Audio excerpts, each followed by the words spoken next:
ಬೆಂಗಳೂರು ಉತ್ತರ ಕ್ಷೇತ್ರದಲ್ಲಿ ಕಾಂಗ್ರೆಸ್ ಅಭ್ಯರ್ಥಿ ರಾಜೀವ್ ಗೌಡ ಪರ ಸಿಎಂ ಸಿದ್ದರಾಮಯ್ಯ ಪ್ರಚಾರ ಮಾಡಿದರು. ಈ ವೇಳೆ ಬಿಜೆಪಿ ನಾಯಕರ ವಿರುದ್ಧ ಆಕ್ರೋಶ ಹೊರಹಾಕಿದ್ದಾರೆ. ರಾಜ್ಯಕ್ಕೆ ಅನುದಾನದ ಕುರಿತು ಬಿಜೆಪಿಯ ಯಾವೊಬ್ಬ ನಾಯಕರು ಬಾಯ್ಬಿಟ್ಟಿಲ್ಲ. ಪ್ರಧಾನಿ ಮೋದಿ ಮುಂದೆ ಮಾತನಾಡೋಕೆ ಸಂಸದರು ನಡುಕ್ತಾರೆ ಅಂತ ವಾಗ್ದಾಳಿ ನಡೆಸಿದರು. ಅನುದಾನದ ವಿಚಾರದಲ್ಲಿ ಅಮಿತ್ ಶಾ ಸುಳ್ಳು ಹೇಳಿದ್ದಾರೆ. ಬರ ಪರಿಹಾರದ ₹1 ಹಣ ನೀಡಿಲ್ಲ. ಕೃಷ್ಣ ಬೈರೇಗೌಡರು ಮಾತಾಡಿದ್ದೆಲ್ಲ ಸತ್ಯ.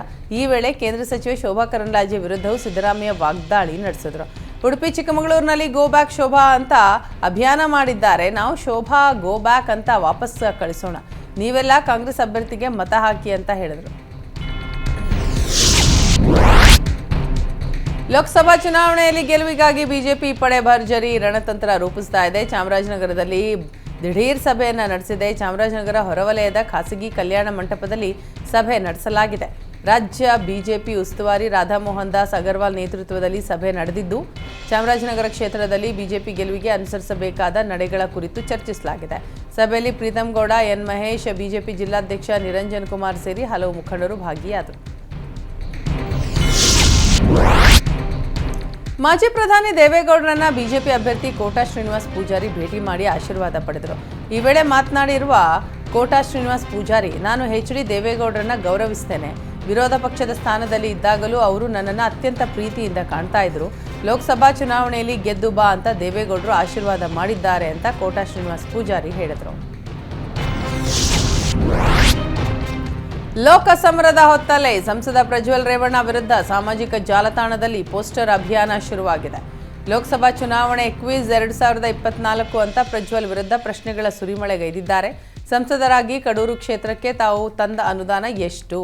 5 ವರ್ಷದಲ್ಲಿ ಕಡೂರು ಕ್ಷೇತ್ರಕ್ಕೆ ಎಷ್ಟು ಬಾರಿ ಬಂದಿದ್ದೀರಿ?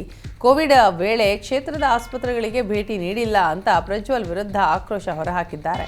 ಕಡೂರು ಕ್ಷೇತ್ರ ಕೇವಲ ಚುನಾವಣಾ ಸಮಯದಲ್ಲಿ ಮಾತ್ರ ನೆನಪಾಗುತ್ತೆ, ಉಳಿದಂತೆ ಕಡೂರು ಕ್ಷೇತ್ರದ ನೆನಪೇ ಇರಲ್ಲ ಅಂತ ಕಿಡಿಕಾರಿದ್ದಾರೆ. ಲೋಕಸಭಾ ಚುನಾವಣೆಯ ನೀತಿ ಸಂಹಿತೆ ಉಲ್ಲಂಘನೆ ಆರೋಪದ ಮೇಲೆ ಮಾಜಿ ಸಚಿವ ಕೆಎಸ್ ಈಶ್ವರಪ್ಪ ವಿರುದ್ಧ ಎಫ್ಐಆರ್ ದಾಖಲಾಗಿದೆ.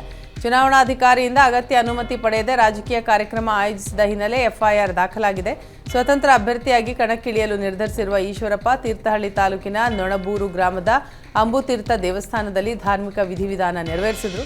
ದೇಗುಲದ ಬಳಿಯ ಅರ್ಚಕರ ನಿವಾಸದಲ್ಲಿ ಅಂಗಳದಲ್ಲಿ ಸುಮಾರು 50ರಿಂದ 60 ವ್ಯಕ್ತಿಗಳೊಂದಿಗೆ ಸಭೆ ನಡೆಸಿದ್ದರು.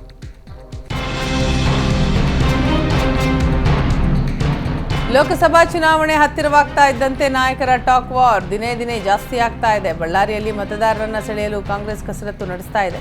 ಕಾಂಗ್ರೆಸ್ ಕಾರ್ಯಕರ್ತರ ಸಭೆಯಲ್ಲಿ ಸಚಿವ ನಾಗೇಂದ್ರ ಬಿಜೆಪಿ ವಿರುದ್ಧ ವಾಗ್ದಾಳಿ ನಡೆಸಿದ್ರು. ನಮ್ಮ ಗ್ಯಾರಂಟಿ ಬಗ್ಗೆ ಪ್ರಧಾನಿ ಹಾಸ್ಯ ಮಾಡಿದ್ರು, ಆದರೆ ನಾವು ಕೊಟ್ಟ ಮಾತನ್ನ ಉಳಿಸಿಕೊಂಡಿದ್ದೇವೆ. ನಾಮಪತ್ರ ಸಲ್ಲಿಕೆ ಬಳಿಕ ನಮ್ಮ ಆಟ ಶುರುವಾಗುತ್ತೆ ಅಂತ ಸಚಿವ ನಾಗೇಂದ್ರ ಹೇಳಿದರು. ಬಳ್ಳಾರಿ ಕ್ಷೇತ್ರದ ಬಿಜೆಪಿ ಅಭ್ಯರ್ಥಿ ಸಾಕಷ್ಟು ಸುಳ್ಳು ಹೇಳ್ತಿದ್ದಾರೆ. ಈ ಸಲ ಚುನಾವಣೆಯಲ್ಲಿ ಬಿಜೆಪಿಯನ್ನು ನಾವು ಸೋಲಿಸ್ತೇವೆ ಅಂತ ಸಚಿವ ನಾಗೇಂದ್ರ ತಿಳಿಸಿದರು. ಬಳ್ಳಾರಿಯಲ್ಲಿ ಪೊಲೀಸರು ದಾಳಿ ನಡೆಸಿ 5,60,00,000 ನಗದು ಹಾಗೂ 103 ಕೆಜಿ ಚಿನ್ನಾಭರಣ ವಶಪಡಿಸಿಕೊಂಡಿದ್ದಾರೆ. ಒಟ್ಟು 7,06,00,000 ಮೌಲ್ಯದ ಹಣ, ಬಂಗಾರ, ಬೆಳ್ಳಿ ಜಪ್ತಿ ಮಾಡಲಾಗಿದೆ. ಬಳ್ಳಾರಿಯ ಕಂಬಳಿ ಬಜಾರ್ನಲ್ಲಿರುವ ನರೇಶ್ ಗೋಲ್ಡ್ ಶಾಪ್ ಮೇಲೆ ದಾಳಿ ಮಾಡಿ ಬೃಹತ್ ಪ್ರಮಾಣದಲ್ಲಿ ಚಿನ್ನಾಭರಣವನ್ನು ವಶಕ್ಕೆ ಪಡೆಯಲಾಗಿದೆ. ದಾಳಿಯ ವೇಳೆ ಸಿಕ್ಕ ನಗದು ಹವಾಲಾ ಹಣ ಅಂತ ಹೇಳಲಾಗ್ತಾ ಇದೆ. ಆರೋಪಿ ನರೇಶ್ನನ್ನ ಪೊಲೀಸರು ವಿಚಾರಣೆಗೆ ಒಳಪಡಿಸಿದ್ದಾರೆ. ಲೋಕಸಭೆ ಚುನಾವಣೆ ಹಿನ್ನೆಲೆ ಬಳ್ಳಾರಿಯಲ್ಲಿ ಕೋಟಿ ಹಣ ಜಪ್ತಿ ಮಾಡಲಾಗಿದೆ. 5,60,00,000 ನಗದು.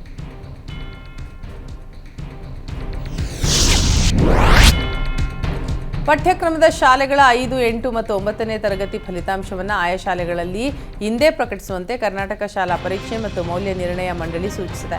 ರಾಜ್ಯ ಪಠ್ಯಕ್ರಮದ ಸರ್ಕಾರಿ, ಅನುದಾನಿತ ಮತ್ತು ಅನುದಾನ ರಹಿತ ಶಾಲೆಗಳ 5, 8 ಮತ್ತು 9ನೇ ತರಗತಿ ಮೌಲ್ಯಾಂಕನ ಪರೀಕ್ಷೆ ಪ್ರಶ್ನಿಸಿ ಖಾಸಗಿ ಶಾಲಾ ಸಂಘಟನೆ ರೂಪ್ಸಾ ಸುಪ್ರೀಂ ಕೋರ್ಟ್ನಲ್ಲಿ ಸಲ್ಲಿಸಿರುವ ಅರ್ಜಿ ಇಂದು ವಿಚಾರಣೆಗೆ ಬರಲಿದೆ. ಕೋರ್ಟ್ನಲ್ಲಿ ಯಾವ ಆದೇಶ ಬರುವುದೋ ಎಂಬ ಆತಂಕದಿಂದಲೇ ಶಿಕ್ಷಣ ಇಲಾಖೆಯು ಇಂದೇ ಬೆಳಿಗ್ಗೆ 9 ಗಂಟೆಗೆ ಶಾಲೆಯಲ್ಲಿ ಫಲಿತಾಂಶ ಪ್ರಕಟಿಸುವಂತೆ ಸೂಚಿಸಿದೆ. ಕಾಡಿನಲ್ಲಿ ಬಿರು ಬಿಸಿಲಿನ ತಾಪಕ್ಕೆ 14 ವರ್ಷದ ಗಂಡಾನೆ ಮೃತಪಟ್ಟಿದೆ. ಕನಕಪುರ ವಲಯದ ಬೆಟ್ಟಹಳ್ಳಿ ಬೀಟ್ನಲ್ಲಿ ಘಟನೆ ನಡೆದಿದೆ. ಇತ್ತೀಚೆಗಷ್ಟೇ ನಿತ್ರಾಣಗೊಂಡಿದ್ದ ಕಾಡಾನೆಗೆ ಅರಣ್ಯಾಧಿಕಾರಿಗಳು ಚಿಕಿತ್ಸೆ ನೀಡಿ ಕಾಡಿಗಟ್ಟಿದ್ದರು. ಆದರೆ ಕಾಡಿನಲ್ಲಿ ನೀರು ಸಿಗದ ಹಿನ್ನೆಲೆ ಕಾಡಾನೆ ಮೃತಪಟ್ಟಿರುವ ಶಂಕೆ ವ್ಯಕ್ತವಾಗ್ತಾ ಇದೆ. ಸ್ಥಳಕ್ಕೆ ಡಿಎಫ್ಒ ರಾಮಕೃಷ್ಣಪ್ಪ, ಕನಕಪುರ ಎಸಿಎಫ್ ಗಣೇಶ್ ಹಾಗೂ ಅರಣ್ಯ ಇಲಾಖೆ ಸಿಬ್ಬಂದಿ ಭೇಟಿ ನೀಡಿ ಪರಿಶೀಲನೆ ನಡೆಸಿದರು. ಮರಣೋತ್ತರ ಪರೀಕ್ಷೆಯ ಬಳಿಕ ಕಾಡಾನೆ ಸಾವಿನ ಬಗ್ಗೆ ನಿಖರ ಮಾಹಿತಿ ತಿಳಿಯಲಿದೆ.